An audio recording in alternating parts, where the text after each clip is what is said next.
Përshëndetje, jemi në podcast, jemi në radar, do të flasim për problemet që kanë të bëjnë me emigrantët shqiptarë, kryesisht në Shtetet Bashkuara të Amerikës. Me ne është bashkuar eksperti i imigracionit, zoti Lorenz Mansaku. Zoti Mansaku, faleminderit shumë që gjetët kohën dhe jeni me ne për të folur për problematikat që kanë më shumë të shqiptarët kudo që ndodhen, po sidomos në NSHB. Faleminderit për ftesën, është kënaqësi për mua. Zoti Mansaku, si ka evoluar emigracioni shqiptar drejt Shteteve të Bashkuara të Amerikës ndër vitet dhe cilat janë valët më të mëdha historike të largimit? Ta nisim kështu si një historik, le të themi. Tjetër. Nëse do ta marrim me periudha historike, ka qenë periudha në vitet 1900-1945 përafërsisht, kur më së shumti kanë qenë nga jugu i Shqipërisë për arsye ekonomike. Një pjesë e mirë e tyre janë vendosur në Boston, pjesa e Massachusetts. Pastaj, gjatë kohës periudhës 45-90-s ka qenë pothuajse e pamundur, përveç se persona që arratiseshin dhe arrinin të shkonin në Shtetet e Bashkuara. Dhe pas viteve 90 është pastaj vala më e madhe e emigracionit në Shtetet e Bashkuara, duke filluar me bashkimet familjare, me llotarinë dhe në vazhdim në të gjitha llojet e programeve, por ta familjarë që shkojnë në Amerikë në vazhdimsi kanë bërë bashkimet familjare për të afërmit e tyre, apo personat që kanë qenë me llotari, të afërmit e tyre për bashortët e kështu me radhë, duke rritur numrin e popullsisë shqiptare në Shtetet e Bashkuara. Cilat janë arsyet kryesore që i shtyn sot shqiptarët kërkojnë një jetë tjetër në Shtetet e Bashkuara të Amerikës? Janë disa arsye, në fakt, është përmundësi më të mira ekonomike, një siguri më të mirë juridike dhe institucionale, duke menduar një edukim më cilësor për ta ose për fëmijët e tyre, një perspektivë për fëmijët e tyre, gjë që e kemi dëgjuar gjithmonë. Një tjetër është në fakt ajo që edhe kemi vënë re, meritokraci në karrierë, që fatkeqësisht në Shqipëri lë shumë për dëshiruar, dhe shikoj shumë apo dëgjoj shumë histori suksesi nga persona që ja kanë dalë në fushën e tyre në pak vite, nga një pozicion i ulët të kalojnë në pozicione shumë më të mira, bazuar në përvojën e tyre, bazuar në aftësitë e tyre profesionale, gjë që në Shqipëri po këta profesionistë nuk e kanë patur të mundur, pasi kanë patur shumë probleme, shumë ose pamundësi që të avancojnë në karrierën e tyre. Sa integruar është komuniteti shqiptar në SBA dhe cilat janë shtetet ku ata janë përshëndruar më së shumti? Ajo që kanë vënë re, shqiptarët janë shpërndarë në të gjithë Amerikën në fakt, por një pjesë e madhe e tyre janë përqendruar më së shumti në New York, në Michigan, në Massachusetts, Florida, Connecticut, New Jersey, ku janë një pjesë më e madhe e shqiptarëve dhe që kanë krijuar dhe komunitetet e tyre, organizatat e tyre, dhe më vjen mirë sepse duke jetuar këtu edhe si prind e them edhe në një farë mënyre është mirë që fëmijët tanë ta ruajnë kulturën e tyre, ta ruajnë trashëgimin kulturore, sepse ka një gjë që çfarë ne shikojmë si prindër, domethënë në vazhdimsi. Nuk mund të presim duke hequr nga ai ambienti shqiptar ku ata kishin të gjitha edhe në mënyrë pasive e merrnin kulturën, traditën dhe zakonet shqiptare nga çdo ndërveprim, me të gjithë, po themi, si me personat e afërt të familjes, por edhe me shoqërinë apo ku ndërvepronin. Tashmë ne kemi hequr ata nga ai ambient dhe i kemi sjellë në një ambient krejt tjetër, me zakone të reja, të tjera, dhe nuk mund të pretendojmë që të kemë të njëjtat zakone dhe tradita që ne kemi patur. Dhe duke patur këto organizata, ka plot organizata dhe vjen mirë, qoftë edhe shkolla që mësojnë fëmijët, dhe kanë parë në raste të tilla ku fëmia nuk dinte fare shqip dhe aktualisht është në gjendje që për 1 ose 2 vite të recitojë apo të flasë shumë mirë shqip, dhe të vjen shumë mirë ruajtja e gjuhës, e kulturës, e identitetit tonë. Zoti Mansaku, cilat janë sfidat më të mëdha që has një shqiptar në vitet e para pas mbërritjes në SBA? Si në çdo vend tjetër, kur emigron, qoftë edhe në një qytet tjetër të shkosh në Shqipëri, kur ti transferohesh, dhe për më tepër kur lëviz në një vend tjetër, ka sfidat e veta. Pra emigracioni ka sfidat e veta. Gjuha është gjëja e parë që unë do e rekomandoja çdo kënd për gjuhën angleze, pra për një person që ka synimin që të studiojë të lëviz në Shtetet e Bashkuara, sepse kam dëgjuar plot herë që thonë, ok, sepse do ta mësoj gjuhën në Shtetet e Bashkuara. Këshilla ime është që nëse ke ndërmend që të emigrosh në Shtetet e Bashkuara, mundësisht gjuhën ta kesh parë, sepse pa patur gjuhën është shumë e vështirë dhe shumë e kushtueshme që ti të arrish të mësosh gjuhën në Shtetet e Bashkuara. E them e kushtueshme sepse nëse ti je një profesionist i një fushë dhe nëse nuk ke gjuhën angleze, atëherë detyrimisht do të kërkosh për një punë më pak të kualifikuar.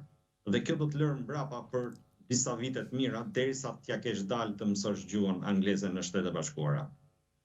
Pastaj një pjesë tjetër mund të jetë mungesa rrjetit profesional, kosto lartë e jetesës, dhe sistemi kompleks i dokumentacionit, ose sfidat reale në fillimet e tyre janë edhe në një farë mënyrë edhe se kush e pret në Shtetet e Bashkuara, si e udhëzojnë këta persona në çfarë profesioni apo ku do të vendoset personi. Pra, nëse unë kam një të afërm në shumicën e rasteve ndodh domethënë që ky person që vjen pra i afërmi të vi po në të njëjtën zonë ku jeton personi sponsorizues, që i ka bërë bashkimin familjar këtij personi. Sigurisht ka dhe plot persona të tjerë që pastaj lëvizin, por në fillimet e tyre shpeshherë i shohim domethënë që mbeten të izoluar në këshillën që i japin personat që i kanë bërë ftesën. Sigurisht shikoj shumë të rinj dhe më vjen mirë që ja dalin sepse janë shumë më të informuar dhe arrin që të gjejnë pozicionimin e tyre në profesionin që ata kanë patur edhe në Shqipëri. Çfarë mundësish kanë zakonisht shqiptarët e sapoardhur në Shtetet e Bashkuara të Amerikës dhe në cilat sektore ata përqendrohen më së tepërmi? Unë do thoja këtë, në momentin që personi vendos për të emigruar në Shtetet e Bashkuara, duhet të bëj paraprakisht të filloj konsultat me miq, me shok, me rrjete sociale që janë në Shtetet e Bashkuara, se ku mund të përshtatet bazuar në përvojën, në gjuhën, në digital, se ku mund të përshtatet ky person në Shtetet e Bashkuara, pra në çfarë lloj profesioni, në mënyrë që sepse është e thjeshtë. Ka profesione që janë të pakualifikuese, profesione që domethënë për shembull në ndërtim në restorante, apo si shofer, apo domethënë punë të tjera, të cilat nuk kërkojnë ndonjë përvojë të lartë të mëparshme, ndonjë përvojë shumë të madhe të mëparshme, por ka plot persona që vinë që kanë patur një profesion të mirë në Shqipëri, që e kanë atë përvojë dhe si ta transferojnë atë përvojë në Shtetet e Bashkuara. Kjo është ajo themra e akilit. Prandaj duhet të fillojnë paraprakisht, jo në momentin që vinë në Shtetet e Bashkuara. I shikojmë shumë, domethënë që kanë hapur bizneset e tyre familjare, si në ndërtim, që është një ndër bizneset e shikoj kështu menjëherë kur vinë, bëjnë atë një lloj praktike me miqt apo me shokët e tyre dhe pastaj hapin biznesin e tyre. Apo në pasuri të paluajtshme, por pastaj kemi edhe në profesione si IT, në mjeksi, në financë, brezi i ri sidomos e shikojmë shumë në këtë pjesë, diplot persona që kanë ardhur, kanë transferuar njohuritë e tyre nga IT apo në financë në profesione të kualifikuara në Shtetet e Bashkuara, për shkak se edhe njohuritë e tyre janë të transferueshme. Kjo është gjëja më e rëndësishme. Pra, a u njihet ajo përvojë pune që kanë patur në Shtetet e Bashkuara, sepse kjo është ajo pjesa më e rëndësishme kur ata të kërkojnë këtë punën e ardhshme në Shtetet e Bashkuara, apo a u duhet arsim tjetër shtesë në mënyrë që të futen në tregun e punës në atë profesion që ata duan.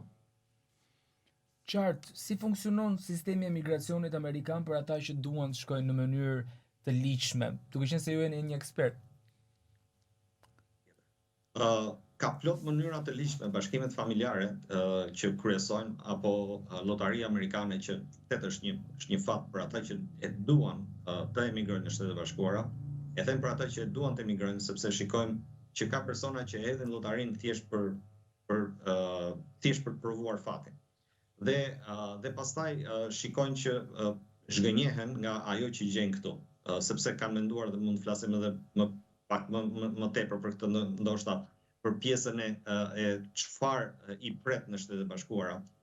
Por, domethënë, bashkimet familjare janë kryesore, llotaria, janë edhe vizat e punës, por që kanë më tepër sfida, kanë më tepër kërkesa, dhe janë më të vështira për të realizuar, por jo të pamundura.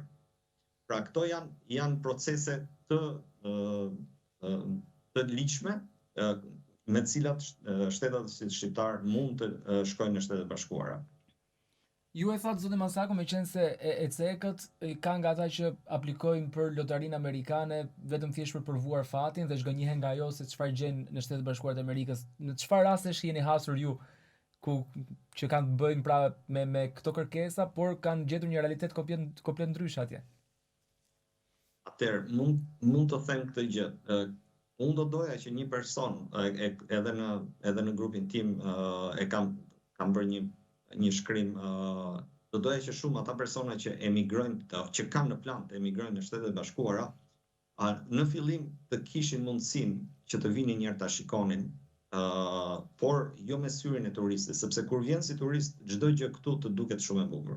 Pra, je turist dhe je në atë sensin që po e kalon kohën bukur. Por me atë syrin, po sikur unë t'jetoj këtu.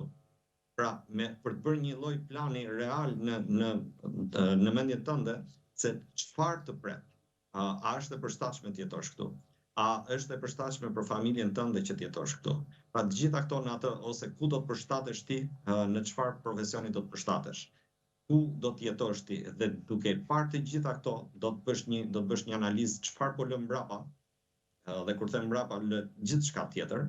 Pra ti lë qoftë karrierën tënde profesionale, ti lë gjithë miqësinë që ke, shoqërinë që ke, pra anën sociale, për të përballur me një jetesë të re, dhe a do ta arrish ta gjesh këtë pjesë, domethënë në Shtetet e Bashkuara.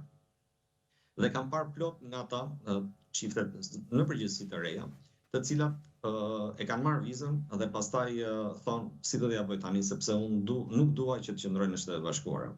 Dhe problemi është që kur je me green card, është shumë e vështirë që të mbash green cardën dhe të mos jetosh në Shtetet e Bashkuara.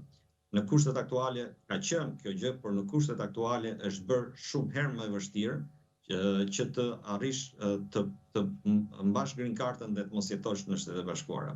Kështu që rekomandimi im, këshilla ime do të ishte për ata persona që vërtet e duan të emigrojnë, atëherë të aplikojnë për llotarinë apo për programet e tjera, pasi do bëhet sfidë mbajtja e green cardës. Qartë, zotë Masaku, lotaria siç dihet është pezulluar, por çfarë dëmesh ka sjell kjo sidomos për ata shqiptarë të cilët kanë pasur dëshirë për të shkuar në Shtetet e Bashkuara të Amerikës pikërisht drejt kësaj rruge? E vërtet, lotaria është anulluar për shkak të një sulmi që ndodhi në Universitetin Brown nga një ish person i cili e kishte fituar green cardën nëpërmjet lotarisë. Dhe administrata aktuale është shumë serioze, strikte, e rreptë me të gjitha shkaqet që mund të sjellin probleme në Shtetet e Bashkuara, dhe fatkeqësisht është pezulluar programi i lotarisë pa afat. Dhe në fakt jam i shqetësuar për programin e lotarisë, sepse lotaria mbaron më 30 shtator të 2026-s.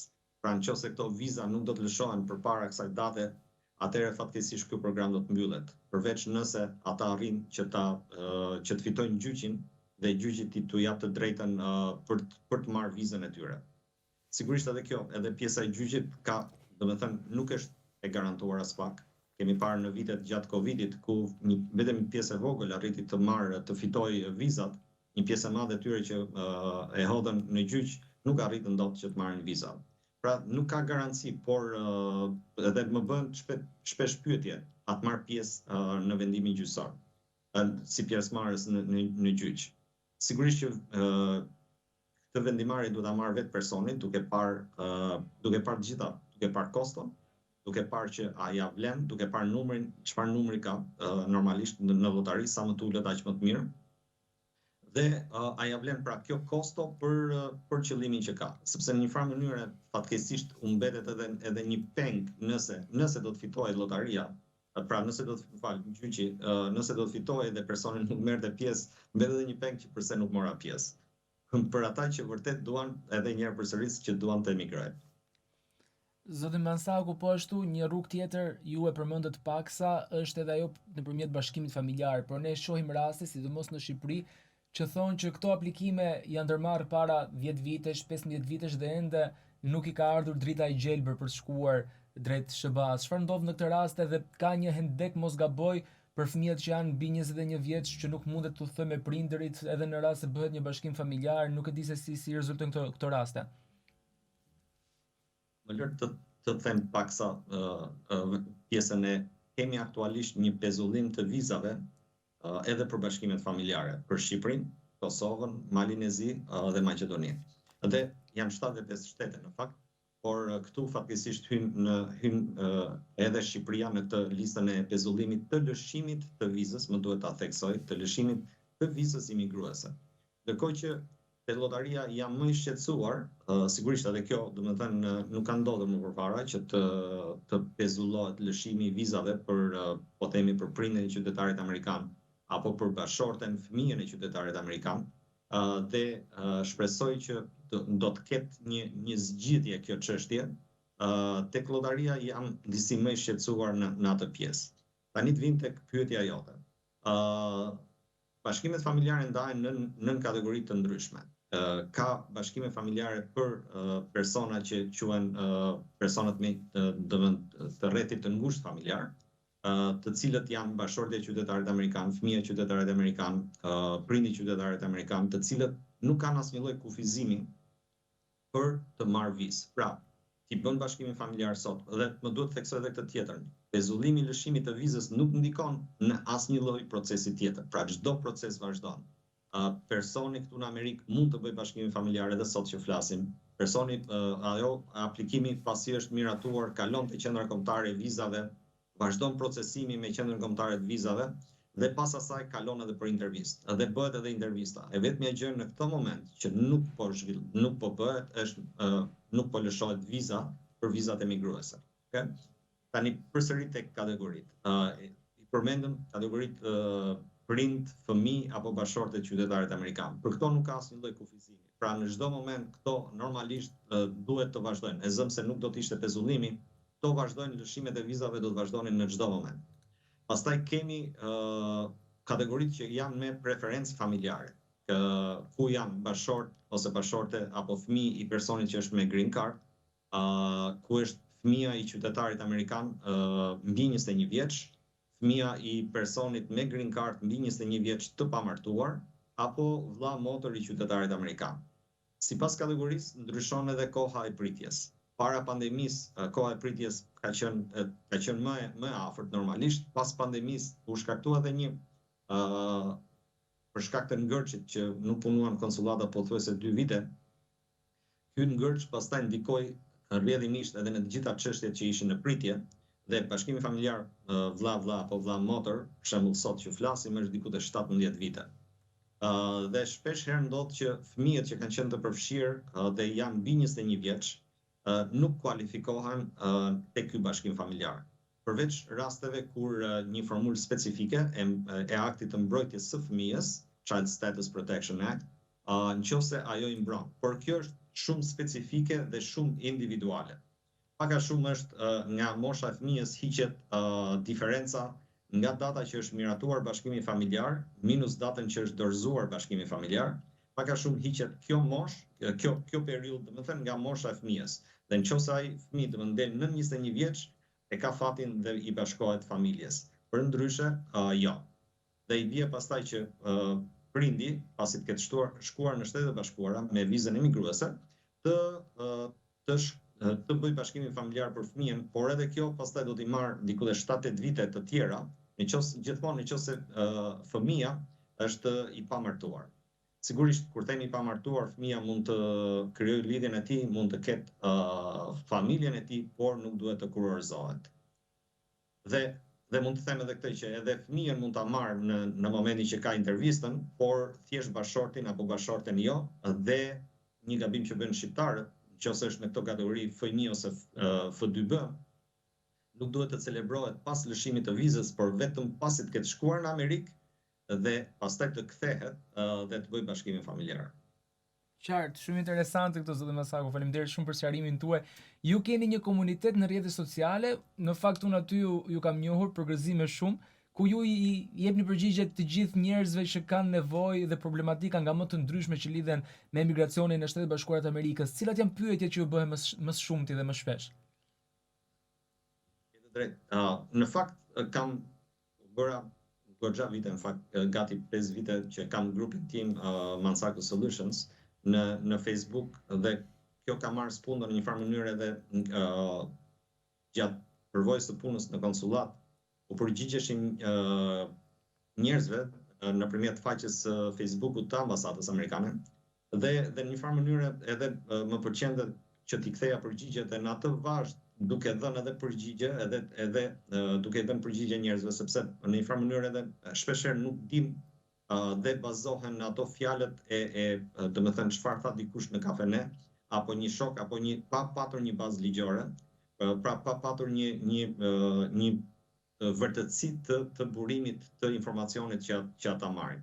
Kështu që në këtë grup mundohem me aq sa mundem, sepse sigurisht edhe jeta në Shtetet Bashkuara është goxha me ritmin e vet, me të shpejt, mundohemi që t'i kthejmë përgjigje njerëzve, dhe sigurisht edhe ata e vlerësojnë, ka plot edhe klient pastaj që duke parë dhe atë saktësinë e informacionit, duan të marrin shërbime nga ana ime. Pyetjet janë nga më të ndryshmet. Pyetjet janë që nga, për shembull, më e fundit që ishte me pjesën e pezullimit të vizave, pyetjet ishin nga më të ndryshmet. Presoj shumë që me pezullimin e vizave emigruese, në këtë moment ka dy faktorë që ndoshta mund ta ndryshojnë atë. Një është administrata po planifikon që të vendos një tarif të caktuar për vizat emigruese, si garanci që nëse personi nuk përdor fonde publike asistencë publike në Shtetet Bashkuara, atëherë kjo garanci që ata do të vendosin në para do të kthehet mbrapsht pas rreth 5 viteve apo kur të ketë plotësuar kushtin personi aplikanti i vizës në Shtetet Bashkuara. Për mua është një zgjidhje, shumë shqiptarë janë gati që ta paguajnë, dhe nuk fola paksa për këtë pjesën e ndihmës, se përse u vendos edhe kjo pezullimi i vizave në fakt. Sipas administratës aktuale, është kushti se përse Shqipëria dhe shtetet e tjera janë në atë listë, është sepse shumë shqiptar kanë përdorur fonde publike dhe nuk i kanë rikthyer këto. Kjo çështje është shumë komplekse.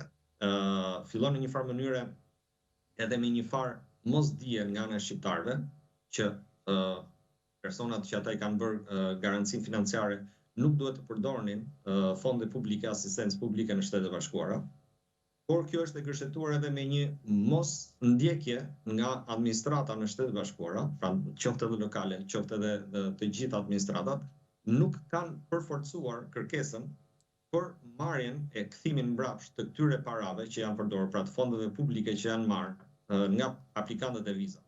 Madje ka plot persona që më thonë, unë aplikova për një diçka dhe më ofruan edhe këtë asistencën publike. Pra më ofroi vetë shteti. Ndërkohë që po ta kapësh, atëherë domethënë shteti vetë nuk duhet ja kishte ofruar këtij personi. Pra ka edhe një mos informacion të saktë, plus domethënë mos ndjekja rigoroze e administratës në rkthimin mbrapsht të këtyre fondeve dhe ka sjellë në këtë situatë. Fatkeqësisht, ku jemi. Dhe ka shumë persona që tashmë janë ndërgjegjësuar dhe janë mëse të qartë në pjesën e detyrimeve që ata kanë, por shpresoj që kjo të zgjidhet, siç thash, e para një me vendosjen e garancisë financiare, dhe e dyta është që në këtë moment është hedhur në gjyq kjo pjesa e pezullimit, dhe varet se si do të shkojë gjyqi në lidhje me këtë.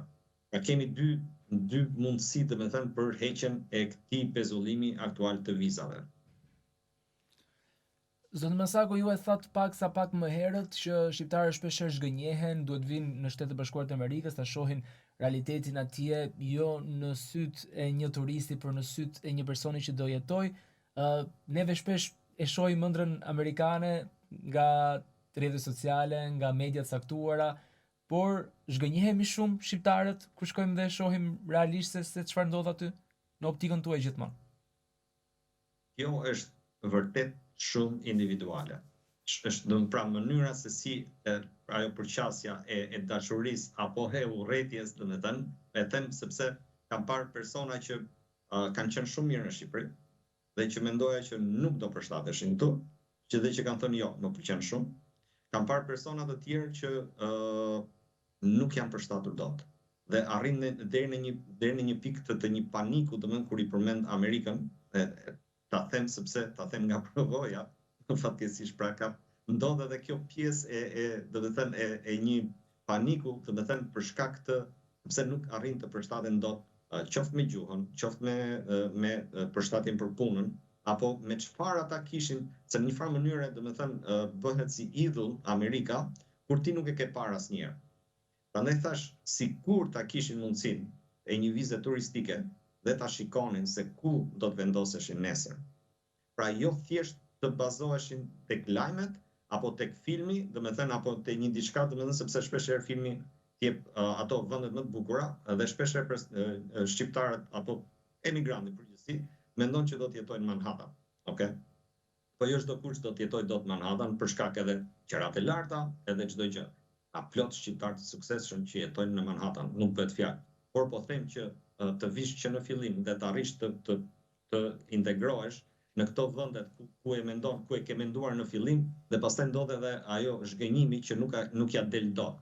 Qoftë edhe për shkak shpeshherë të mos kryerjes të asaj detyrës të kërkimit se ku do të vendosesh, çfarë do të bësh, çfarë të pret.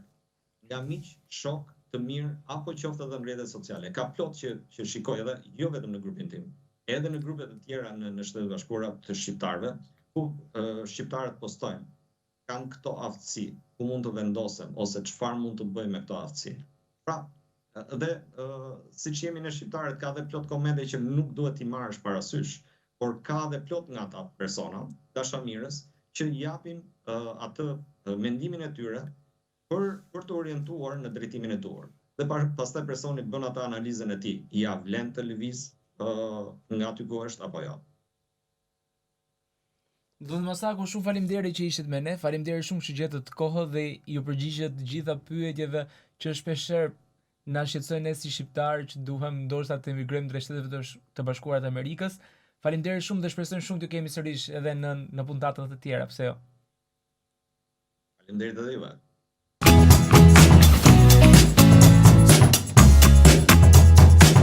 Woo!